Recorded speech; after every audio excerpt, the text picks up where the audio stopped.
أعوذ بالله من الشيطان الرجيم بسم الله الرحمن الرحيم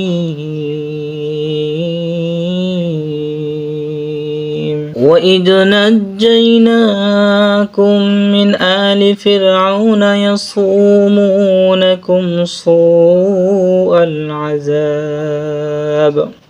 العذاب يذبحون أبناءكم ويستحيون نساءكم وفي ذلكم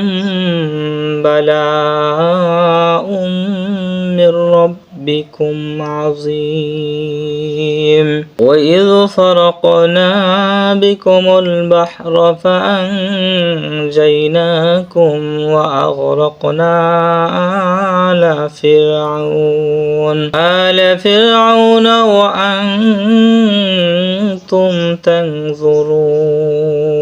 وإذ واعدنا موسى 40 ليلة ثم اتخذتم العجل من بعده وأنتم ظالمون ثم عفونا عنكم من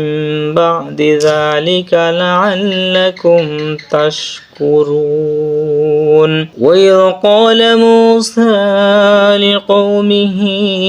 يا قوم إنكم ظلمتم أنفسكم باتخاذكم العجل فتوبوا إلى بارئكم فاقتلوا